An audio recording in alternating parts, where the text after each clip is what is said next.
मित्रों, प्रार्थना के समय में आपका हार्दिक स्वागत और मेरा प्यार भरा शालोम। पिछले हफ्ते हमने प्रार्थना की थी और अपने जीवन को परमेश्वर पिता के हाथ में सौंपा था। आइए आगे जाने के पहले हम एक बार प्रार्थना करके आगे बढ़ेंगे। सर्वशक्तिमान प्रिय परमेश्वर और अत्यंत दयालु पिता, प्रभु जी, इस समय के लिए हम आपके आभारी हैं और इसके लिए हम धन्यवाद देते हैं। प्रभु जी, हम आपसे विनती करते हैं कि आप पवित्र आत्मा की शक्ति से हमें भरेंगे और अपने कार्य के लिए इस्तेमाल में लाएंगे। आज हमारे कानों को खोल, हमारे हृदय और दिमाग को खोल, होने दे कि हम तेरी बातें जो हम सुनते हैं प्रभु जी और जो बातें बोलते हैं वो तेरी ओर से हो, हम समझ सकें, ग्रहण कर सकें और उस पर चलने लायक बन सकें। सारी आशीषों के लिए हृदय से धन्यवाद देते हुए प्रभु यीशु मसीह के नाम से प्रार्थना मांगते हैं, सुन और ग्रहण कर, आमीन। पिछले एपिसोड में हमने अपने जीवन को परमेश्वर के हाथ में सौंपा था। ये परमेश्वर सच में है या नहीं है? हम बेकार में अपना समय यूं ही व्यर्थ कर रहे हैं, आराधना कर रहे हैं, स्तुति कर रहे हैं, उसके नाम को जप रहे हैं, तो इससे परमेश्वर को क्या फ़ायदा होता है या हमारे जीवन में क्या फ़र्क पड़ता है? और मुख्य प्रश्न तो ये है कि आखिर परमेश्वर है भी कि नहीं है। ऐसे ही एक नास्तिक दंपति जो परमेश्वर पर विश्वास नहीं करते और जो कहते हैं कि परमेश्वर है ही नहीं, उन्होंने एक निर्णय किया कि हम अपनी बेटी को ना किसी से मिलने देंगे, ना बाहर जाने देंगे। बचपन से उसको हम घर के अंदर रखेंगे, उसे परमेश्वर के बारे में कुछ नहीं सिखाएंगे, ना सुनाएंगे, और फिर हम देखेंगे कि किस प्रकार से वो परमेश्वर का नाम लेगी। इस प्रकार से वो लड़की को वो लोग घर में ही पाल रहे थे। एक सुंदर उन्होंने बगीचा बनाया, घर में ही काफ़ी जानवर लाके उन्होंने पालना शुरू कर दिया ताकि उस लड़की को सब कुछ मिले और बाहर जाने की आवश्यकता ना हो। इस प्रकार से वो लड़की बढ़ रही थी। परमेश्वर के बारे में घर में जिक्र भी नहीं होता था और वो लोग बहुत खुशी से अपना जीवन बिता रहे थे। एक दिन वो लड़की करीब जब 8-9 साल की हुई तो बगीचे में खेल रही थी, और जब उसकी माँ बगीचे में उसे देखने गई कि वो क्या कर रही है, तो वो घुटने टेक कर और दोनों हाथ ऊपर उठाए thank you thank you thank you कह रही थी। उसकी माँ ने आके उसे हिलाया, झंझोड़ कर खड़ा कर दिया और कहा, ये तुम क्या कर रही हो? किसको थैंक यू कह रही हो? तब वो लड़की कहने लगी, माँ, कितने सुंदर फूल हैं, कितने सुंदर फल हैं, कितने सुंदर पेड़ हैं, और इन जानवरों को देखो कितने अद्भुत हैं। ये तितलियाँ कितनी प्यारी हैं, ये चिड़ियाँ मेरा मन मोह लेती हैं। मैं इन सब के बनाने वाले को थैंक यू कह रही हूँ। मित्रों, परमेश्वर है। चाहे हम अपने बच्चों को उसके नाम से वंचित रखना चाहें, फिर भी हम उस परम प्रधान परमेश्वर से उसकी सृष्टि और ख़ास तौर पे उसके बनाए हुए इंसान को अलग नहीं कर सकते। इस प्रकार से कई एक कहते हैं कि परमेश्वर कहाँ है, हमें तो दिखता नहीं है।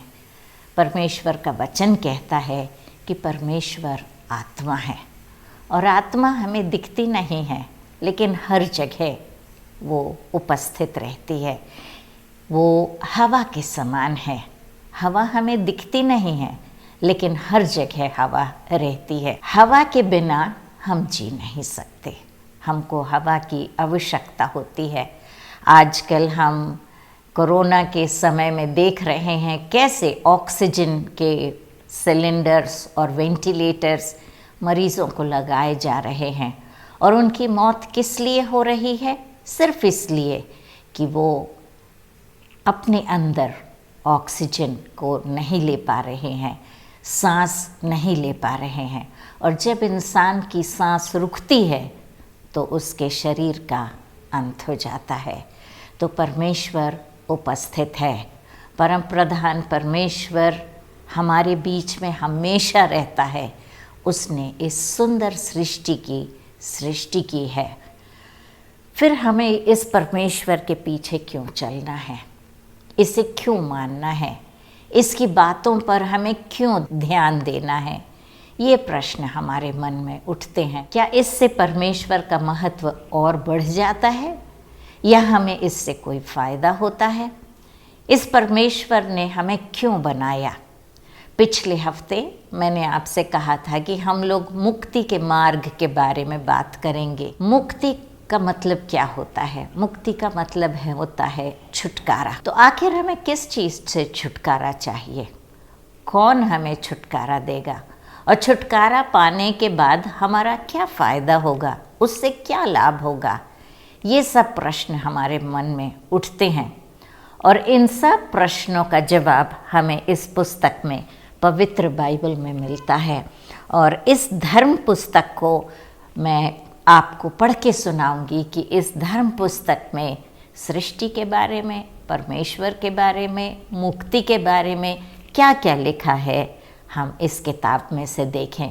क्योंकि मेरी और आपकी बुद्धि सीमित है, लेकिन परमेश्वर का वचन ऐसा होता है जो हमें शुरू में क्या हुआ था और अंत में क्या होगा, इन सब का ज्ञान देता है।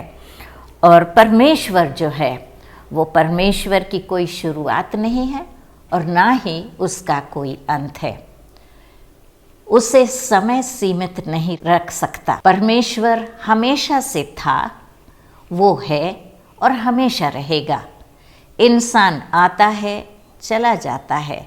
दुनिया की चीज़ें हम आज देखते हैं, कल नहीं रहती, लेकिन परमेश्वर सदा से सदा तक एक सा और हमेशा रहता है।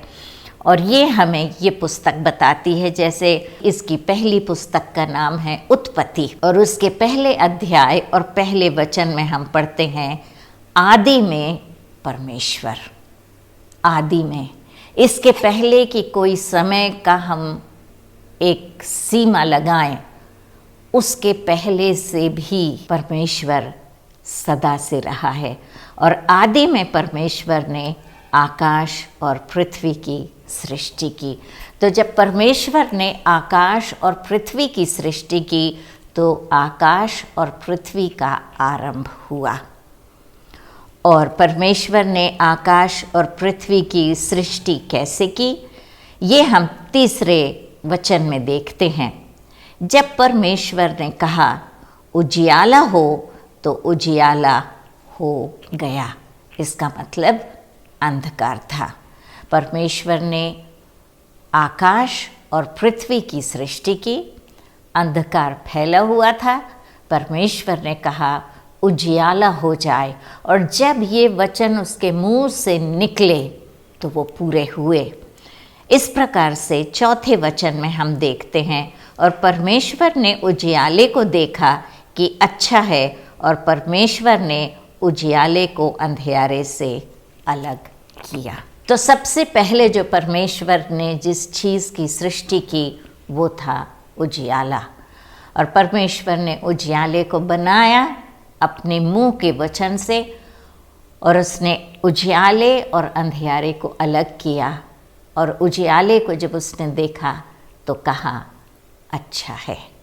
परमेश्वर जो कुछ करता है वो भला होता है, अच्छा होता है। इस प्रकार से परमेश्वर ने सृष्टि शुरू की। और आगे चल के जब हम देखते हैं तो हमको पता पड़ता है कैसे परमेश्वर ने एक एक दिन अलग अलग सृष्टि की।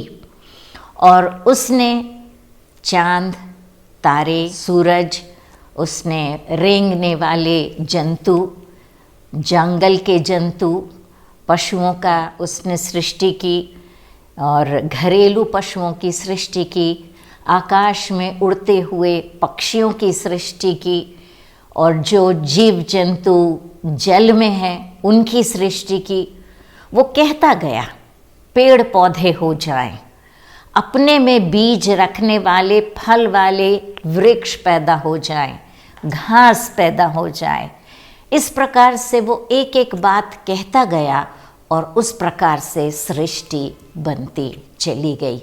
और परमेश्वर ने सारी सृष्टि अपने मुंह के वचन से बनाई, और ये सृष्टि बहुत सुंदर थी और परमेश्वर के मुंह से निकले वचन के द्वारा बनाई गई। हम जब जाते हैं पहाड़ों पे, झरनों को देखते हैं, नदियों को देखते हैं, हम जब समुद्र को देखते हैं, महासमुद्र को देखते हैं, कितनी सुंदर और अद्भुत सृष्टि परमेश्वर ने बनाई है। और ये सृष्टिकर्ता हमारा परमेश्वर है। पिछले एपिसोड में हमने देखा था यही सृष्टिकर्ता हमारा स्वर्गीय पिता है। ये ना सिर्फ प्रेमी परमेश्वर है, लेकिन ये महान और अद्भुत परमेश्वर है जिसने हमें अपने बेटे और बेटियां बनने का अधिकार दिया है। जब हम सृष्टि की तरफ देखते हैं, जानवरों की तरफ देखते हैं, तो हमें पता पड़ता है कि परमेश्वर ने ये सारी सृष्टि सुंदरता से, अद्भुत रीति से तैयार करी। फिर मनुष्य कैसे आया? विज्ञान में हम देखते हैं कि मनुष्य किस प्रकार से आया। जीव जंतुओं से होते होते बंदर, और बंदर से फिर इंसान बना। लेकिन यहाँ पर ऐसा नहीं लिखा है। यहाँ लिखा है जंगली जीव जंतु अलग बनाए गए और मनुष्यों का अलग उनकी सृष्टि की गई।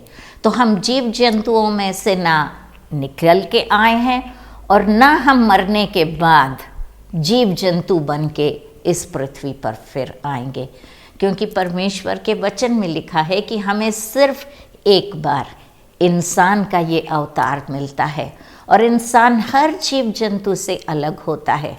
हमारे पास जो बुद्धि होती है, जो विवेक होता है, परमेश्वर को आराधना करने की जो इच्छा होती है, वो कोई भी जंतु में नहीं पाई जाती है, सिर्फ मनुष्य में ये पाई जाती है। और ये क्यों होता है, ये हम पहले अध्याय और उसकी 26वीं आयत में देखेंगे। फिर परमेश्वर ने कहा, हम मनुष्य को अपने स्वरूप के अनुसार अपनी समानता में बनाएं, और वे समुद्र की मछलियों और आकाश के पक्षियों और घरेलू पशुओं और सारी पृथ्वी पर और सब रेंगने वाले जंतुओं पर जो पृथ्वी पर रेंगते हैं अधिकार रखें। तो मित्रों, हम देखते हैं कि परमेश्वर ने हमको जंतुओं से अलग बनाया। उसने ये नहीं कहा कि मनुष्य हो जाए और मनुष्य हो गया। परमेश्वर ने एक विचार किया और उस विचार में वो कहता है, हम मनुष्य को अपने स्वरूप के अनुसार। तो हम कोई जानवर के आकार में नहीं, कोई पक्षी के आकार में नहीं, कोई रेंगने वाले जंतु के आकार में नहीं, परंतु परमेश्वर के स्वरूप के अनुसार बनाए गए हैं। हम परमेश्वर की सर्वश्रेष्ठ रचना और सृष्टि हैं। हमारा स्तर सबसे ऊपर है और परमेश्वर ने न सिर्फ अपने स्वरूप में लेकिन अपनी समानता में बनाया। समानता का मतलब होता है कि हम उसके साथ बातचीत कर सकते हैं, उसके साथ उसके समान विचार रखेंगे। हमारा जो दिमाग है, जो हमारी बुद्धि है, उससे मेल खाएगी। एक मित्रता का रिश्ता हमारा उससे जुड़ सकता है, क्योंकि हम उसके स्वरूप में हैं और हम उसकी समानता में हैं। तो जब परमेश्वर ने नदी, पहाड़, झरने, पेड़ पौधे, पशु पक्षी, इन सब को बनाया तो अपने बोल से बनाया। लेकिन जब उसने इंसान को बनाया तो उसने एक विचार व्यक्त किया कि हम मनुष्य को अपने स्वरूप के अनुसार। इसका मतलब परमेश्वर ने हमें अपने स्वरूप में बनाया है और अपनी समानता में बनाया है। अपने स्वरूप और अपनी समानता का मतलब होता है कि वो जब उसने हमें बनाया तो उसने हमें अपनी संगति के लिए बनाया, ताकि हम एक दूसरे से बातचीत कर सकें, एक दूसरे से एक रिश्ता स्थापित कर सकें और हमारा उससे एक संबंध जुड़ सके। जैसे परमेश्वर और इंसान का संबंध होता है, वैसे परमेश्वर का और सृष्टि का संबंध नहीं हो सकता। पहाड़, पेड़ पौधे, पक्षी, जानवर परमेश्वर की न आराधना कर सकते हैं, न परमेश्वर के नाम को पुकार सकते हैं।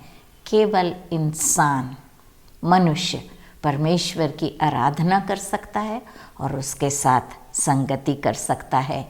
हम बहुत बहुमूल्य हैं। चाहे कोई भी हमें नीची नज़रों से देखे, निराश मत होइए। आप बहुमूल्य हैं। आप परमेश्वर के स्वरूप और परमेश्वर की समानता में बनाए गए हैं। आगे चल के हम 27वीं आयत में देखते हैं, तब परमेश्वर ने मनुष्य को अपने स्वरूप के अनुसार उत्पन्न किया और अपने ही स्वरूप के अनुसार परमेश्वर ने उसको उत्पन्न किया। नर और नारी करके उसने मनुष्यों की सृष्टि की। तो परमेश्वर ने हमें अपने स्वरूप में बनाया और उसने 2 जातियां बनाई, एक नर और एक नारी। ऊंच नीच, भेदभाव, ये सब परमेश्वर ने नहीं किया। सिर्फ 2 जाति बनाई, एक नर और एक नारी। और परमेश्वर ने उनको आशीष दी और उनसे कहा, फूलो फलो और पृथ्वी में भर जाओ। तो परमेश्वर ने ना सिर्फ इंसान की सृष्टि की, ना सिर्फ उसने 2 जातियां बनाई, नर और नारी, लेकिन परमेश्वर ने एक अधिकार इंसान को दिया और आशीष भी दी। उसने कहा, फूलो फलो और पृथ्वी में भर जाओ। तो परमेश्वर ने हमें जो आशीष दी, आशीष के साथ उसने कहा, अपने वश में सारी पृथ्वी के जीव जंतुओं, समुद्र की मछलियाँ तथा आकाश की पक्षियों, पृथ्वी पर रेंगने वाले सब जंतुओं पर अधिकार रखो। तो हम हर जंतु, हर पशु पक्षी, हर सृष्टि से हम ऊपर हैं। परमेश्वर ने हमें उनसे श्रेष्ठ बनाया। हम उसकी सर्वश्रेष्ठ सृष्टि हैं। और परमेश्वर ने इंसान को कैसे बनाया? उसने मिट्टी का एक पुतला बनाया और उस मिट्टी के पुतले में उसने अपनी श्वास फूंकी। और जब परमेश्वर ने अपनी सांस उस पुतले में फूंकी, तब वो एक जीवता प्राणी बन गया और परमेश्वर ने उसका नाम आदम रखा। जब परमेश्वर ने आदम को देखा तो उसने देखा कि आदम अकेला है और कोई भी जानवर उससे मेल नहीं खाता। इस पर परमेश्वर ने आदम को एक गहरी नींद में डाल दिया और उसकी एक पसली निकालकर उससे उसने स्त्री की सृष्टि की और नर और नारी, आदम और हवा को उसने बनाया। और हम देखते हैं उन दोनों को उसने आशीष देकर कहा, फूलो फलो और सारी सृष्टि पर अधिकार पालो। और उसने हमें आशीष दी। तो हम श्रापित नहीं, आशीषित मनुष्य हैं, परमेश्वर के स्वरूप में बनाए गए हैं। और जितने पशु पक्षी परमेश्वर ने बनाए, उन सब को परमेश्वर ने इंसान के हवाले कर दिया। और 29वीं आयत में हम पढ़ते हैं, फिर परमेश्वर ने उनसे कहा, सुनो, जितने बीज वाले छोटे छोटे पेड़ सारी पृथ्वी के ऊपर हैं और जितने वृक्षों में बीज वाले फल होते हैं, वे सब मैंने तुमको दिए हैं, वे तुम्हारे भोजन के लिए हैं। तो परमेश्वर ने ना सिर्फ अधिकार दिया, लेकिन उसने हमारे भोजन का भी इंतज़ाम किया।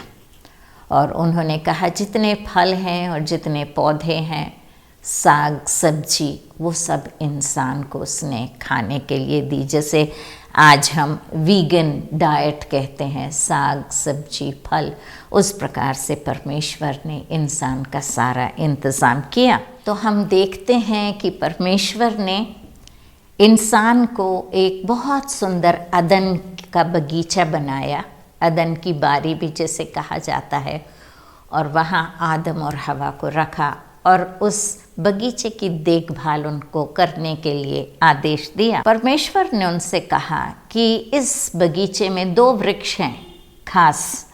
एक वृक्ष है जो जीवन का वृक्ष है, जिसका फल इंसान यदि खा ले तो कभी मरेगा नहीं, और दूसरा है वो जो फल है वो है अच्छे और बुरे का ज्ञान।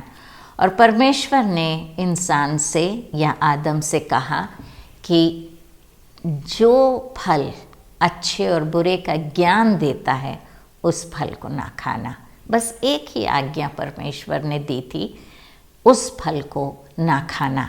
जिस दिन तू उस फल को खाएगा उस दिन तू अवश्य मर जाएगा। आदम और हवा खुश थे, परमेश्वर की आज्ञा मान के वहाँ जी रहे थे। लेकिन हम 3 अध्याय में देखते हैं कि शैतान जो परमेश्वर के विरुद्ध में था, जो परमेश्वर का एक दूत हुआ करता था और जो परमेश्वर के बराबर बनने की आशा जब उसने रखी और जब घमंड उसके दिमाग में आ गया, तब परमेश्वर ने उसे स्वर्ग से निकाल दिया था और वो परमेश्वर का दुश्मन बना हुआ था और परमेश्वर के विरोध में काम करना चाहता था। जब शैतान ने ये देखा कि परमेश्वर इंसान से कितना प्यार करता है, मनुष्य से, तब उसने इस रिश्ते में एक दरार उत्पन्न करने का षड्यंत्र रचा और एक सांप में वो उसने प्रवेश किया और हवा से आके वो पूछता है, क्या परमेश्वर ने तुम लोगों से बगीचे के कोई फल खाने को नहीं कहा? और हवा ने कहा, हम सब फल खा सकते हैं, सिर्फ ये एक फल जो अच्छे और बुरे का ज्ञान है, सिर्फ इसको खाने के लिए परमेश्वर ने मना किया है और कहा है कि यदि हम इस फल को खाएंगे तो हम मर जाएंगे। तब शैतान उससे कहता है, अवश्य ही तुम लोग ना मरोगे, लेकिन तुम लोग परमेश्वर के समान अच्छे और बुरे का ज्ञान प्राप्त करके परमेश्वर के समान बन जाओगे, इसलिए परमेश्वर ने इस काम को तुम्हें नहीं करने के लिए कहा है। तब हवा ने उस फल को देखा, वो अच्छा लगा उसे देखने में, उसने हाथ आगे बढ़ाया और उसे खाया। और न सिर्फ उसने खाया, लेकिन उसने अपने पति आदम को भी उस फल को खिलाया। और जब उन्होंने वो फल खाया तो उन्होंने अपने आप को नग्न अवस्था में पाया, क्योंकि उनकी आँखें खुल गई थीं। इस पर दोनों ने पेड़ में से पत्तियाँ तोड़ी और अपने वस्त्र बनाए और उस वस्त्र को पहन लिया। शाम के ठंडे के समय में लिखा है 8वें वचन में, तब यहोवा परमेश्वर जो दिन के ठंडे समय वाटिका में फिरता था और उनका शब्द जब आदम और हवा को सुनाई दिया तो वे छिप गए। और परमेश्वर ने पुकार कर कहा, आदम तू कहाँ है? और आदम ने कहा, मैंने तेरी आवाज़ सुनी और मैं डर के छिप गया। तब परमेश्वर ने कहा, क्या तूने वो फल खाया है? उसने जवाब दिया परमेश्वर को कि ये स्त्री जिसे तूने मुझे दिया है, इसने मुझे दिया और मैंने खाया। और स्त्री ने कहा, इस सांप ने मुझे बहकाया। इस प्रकार से आदम और हवा ने परमेश्वर के विरुद्ध में पाप किया और उसकी आज्ञा का उल्लंघन किया और परमेश्वर ने उन्हें उस बगीचे में से अलग कर दिया। इस प्रकार से जो रिश्ता या संगति हर शाम के ठंडे में परमेश्वर बगीचे में आके आदम और हवा के साथ करता था, वो रिश्ता या वो संबंध टूट गया था और इंसान ने अपना अधिकार खो दिया था और शैतान के वश में हो गया था। उसी से हमें मुक्ति पाने की ज़रूरत है। आइए हम प्रार्थना करें कि हम उस मुक्ति मार्ग में प्रवेश कर सकें। परमेश्वर पिता, हम तेरे नाम का धन्यवाद देते हैं, हम तेरी सृष्टि के लिए धन्यवाद देते हैं। सारी सृष्टि के मालिक आप हैं। सुंदर सृष्टि, पहाड़, नदी, सूरज, चांद, तारागण, पेड़ पौधे, इंसान, सब की तूने सृष्टि की, और जो संबंध तूने हमसे जोड़ा उसे हमने तोड़ दिया था। आज हम विनती करते हैं कि फिर से एक बार हमारा ये संबंध तुझसे जुड़ सके, और होने दे परमेश्वर कि हम इस संबंध को जुड़ने के लिए फिर से प्रयास करके तेरे पास आ जाएं और तुझसे वो रिश्ता जोड़ सकें। हमारे साथ हो और हमें आशीष से परिपूर्ण कर। प्रभु यीशु मसीह के नाम से ये प्रार्थना मांगते हैं, सुन और ग्रहण कर। आमीन, आमीन, आमीन। तो मित्रों, आज हमने देखा कि कैसे हमारा संबंध परमेश्वर से टूट गया था और हमारी संगति छूट गई थी। अब ये वापस संगति परमेश्वर ने किस योजना से हमारी जोड़ी, इसे हम अगले एपिसोड में देखेंगे। तब तक के लिए जय मसीह की।